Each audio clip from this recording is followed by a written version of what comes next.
आज जिस शख्स की कहानी हम आपको बताने वाले हैं वो कभी अरुण गवली के टॉप शूटरों में गिना जाता था। ये वही शख्स है जिसने दाऊद के फाइनेंसर आमिर को मौत के घाट उतारा था। ये जब मात्र 19 साल का था तब इसने आम जिंदगी को छोड़कर अंडरवर्ल्ड की दुनिया का रास्ता पकड़ लिया। नमस्कार मेरी क्राइम पेट्रोल फैमिली, मैं आकाश देशवाल एक बार फिर आपका स्वागत करता हूं एक नई वीडियो में। उम्मीद करते हैं आप सब अच्छे होंगे। आज जिसकी कहानी हम आपको बताने वाले हैं उसका नाम है तान्या कोली।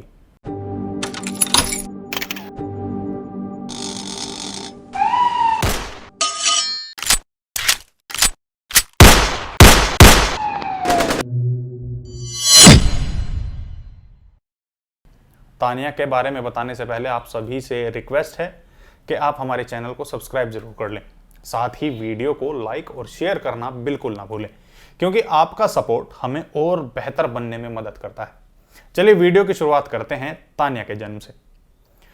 तान्या का जन्म साउथ मुंबई कुंभरवाड़ा एरिया में हुआ था। 19 साल की उम्र के आसपास तान्या कोली ने अंडरवर्ल्ड की दुनिया में कदम रखा था। तान्या कोली की राजा बली मेहंदी नाम का शख्स, जिसे रज्जी भी कहते थे, उसके साथ बेहद अच्छी बनने लगी थी। रज्जी का जैनबी के साथ भी उठना बैठना था। अब जैनबी कौन था? दरअसल ये उस समय उस एरिया का छठा हुआ बदमाश था जिसकी अपने एरिया में काफ़ी चलती थी। अच्छा खासा दबदबा जैनबी ने अपना बना रखा था। रज्जी को जैनबी की फुल सपोर्ट थी।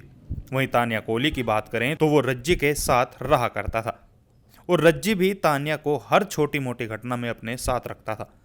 इनका ऐसा सीन था कि अगर रज्जी किसी घटना को अंजाम देता है तो तान्या कोली उसमें जरूर शामिल होगा।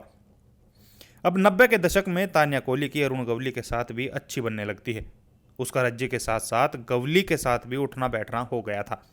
अब समय ऐसा था कि तान्या रज्जी के लिए तो काम करता ही था, इसके साथ साथ अरुण गवली के कहने पर भी बड़ी बड़ी घटनाओं को अंजाम तक पहुंचाया करता था। इस समय अरुण गवली का एक खास आदमी था, सादिक कालिया। तान्या ने सादिक के साथ मिलकर कई वारदातों को अंजाम दिया है। कहा तो ये भी जाता है कि सिर्फ सादिक ही नहीं बल्कि गवली के कई खास शूटरों के साथ मिलकर तान्या ने कई बड़ी वारदातों को अंजाम दिया था। इन सभी वारदातों में सबसे बड़ा कांड था दाऊद के फाइनेंसर आमिर को मौत के घाट उतारना। 1990 में बोरी मोहल्ला में तान्या दाऊद के फाइनेंसर आमिर को गोली मारकर मौत के घाट उतार देता है। इस हत्याकांड के बाद दाऊद को बड़ा झटका लगता है। अब तान्या दाऊद के बड़े दुश्मनों में शामिल हो गया था। दाऊद के लोग तान्या की तलाश में थे।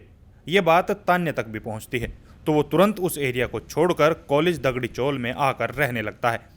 कहा तो ये भी जाता है कि तान्या से पहले इस काम को गवली ने सादिक कालिया के हाथों सौंपा था।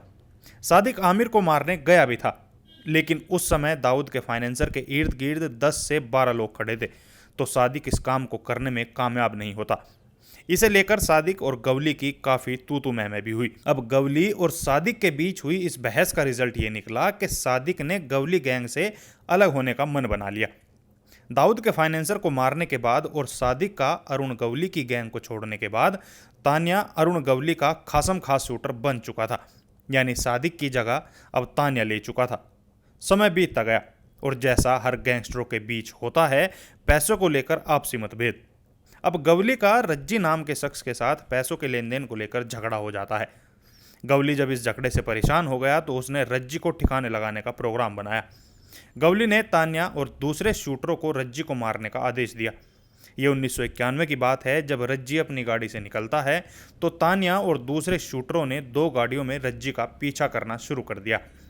अब कुछ देर बाद रज्जी अपनी गाड़ी के पीछे 2 गाड़ियों को देखता है कि बहुत देर से उसका पीछा कर रही हैं, तो वो समझ जाता है कि कुछ गड़बड़ है। अब रात के 7:30 बजे का समय था। रज्जी अपनी गाड़ी की स्पीड तेज करता है। अब कुछ हद तक तो उसने तान्या कोली को चकमा दे दिया, मगर उसकी किस्मत ने उसका साथ नहीं दिया। मुंबई के लीलावती हॉस्पिटल के पास रज्जी की गाड़ी को रोक लिया गया और उस पर तान्या कोली और दूसरे शूटरों ने ताबड़तोड़ फायरिंग करनी शुरू कर दी। कहते हैं रज्जी ने भी जवाबी फायरिंग की, जिसमें तान्या कोली का एक साथी जख्मी हो जाता है। रज्जी उस गोलीबारी में मारा जाता है। ये वो घटना थी जिसने उस इलाके में डर का माहौल पैदा कर दिया था। यहाँ तक कि अंडरवर्ल्ड में शायद ये ऐसा पहला एनकाउंटर था जिसमें बदमाशों में आमने सामने गोलियां चल रही थीं। इस घटना की बदौलत तान्या का नाम अंडरवर्ल्ड की दुनिया में गूंजने लगा। फिर समय आता है 1993। ये वो दौर था जब अमर नाइक और अरुण गवली गैंग के बीच की तगड़ी गैंगवार चल रही थी और मुंबई की सड़कें खून से लाल थी। 1993 में अरुण गवली ने तान्या को अश्विन नायक के ससुर हीरालाल जेठवा को मारने का काम दिया। अब जून 1993 में हीरालाल जेठवा को तान्या कोहली ने मौत के घाट उतार दिया। इस हत्याकांड ने पूरे अंडरवर्ल्ड को चौंका दिया, क्योंकि अभी तक जितनी भी गैंगवार हुई थी उसमें किसी के परिवार को गैंगवार में नहीं घसीटा गया था। लेकिन यहाँ कुछ ऐसा हुआ, क्योंकि अरुण गवली और अमर नाइक गैंग केवल एक दूसरे को टारगेट कर रही थी, लेकिन बात अब परिवार वालों तक पहुंच चुकी थी। कहा तो ये भी जाता है कि अश्विन नाइक के फादर इन लॉ का हवाला के पैसों के धंधे से भी ताल्लुक था, जिस वजह से उनकी हत्या की गई।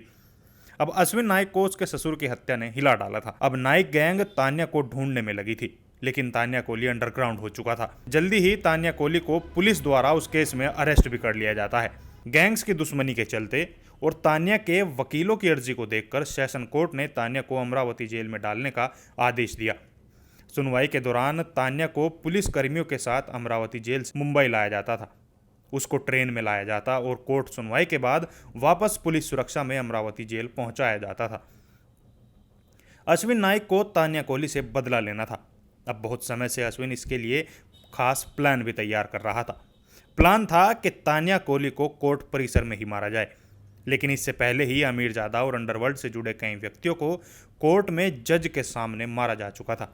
तो इसके चलते कोर्ट की सिक्योरिटी बढ़ा दी गई थी, चप्पे चप्पे पर पुलिस थी। अब इस सब को देखते हुए अश्विन नाइक ने तान्या को ठोकने का अलग प्लान तैयार किया। तान्या कोहली को जब कोर्ट में सुनवाई के बाद वापस लेकर जाया जा रहा था तो उसके साथ 3 पुलिस ऑफिसर्स भी थे और तान्या के एक हाथ को हथकड़ी लगाकर उसको ट्रेन के विंडो से लॉक किया हुआ था। जैसे ही ट्रेन कल्याण स्टेशन पर रुकी तो मौका देखकर शूटरों ने एक के बाद एक कई गोलियां तान्या में दाग दी। तान्या कोहली को वहीं ढेर कर दिया गया। वहीं दूसरी तरफ अमर नाइक गैंग का एक शूटर घायल हो जाता है और पुलिस उसे पकड़ लेती है, जिसके बाद उस शूटर ने तान्या कोहली की हत्या का प्लान के बारे में कुछ डरावने पहलू पुलिस के सामने रखे, जैसे क्यों तान्या को मारने का प्लान बना और कब से इस प्लान को रचा जा रहा था, कौन कौन इसमें शामिल थे। इस मामले में निमेश को उम्र कैद की सजा सुनाई गई और कुछ इस तरह से तान्या कोहली का अंत हुआ। तो दोस्तों, ये थी अंडरवर्ल्ड के एक और अपराधी के जीवन से जुड़ी कहानी।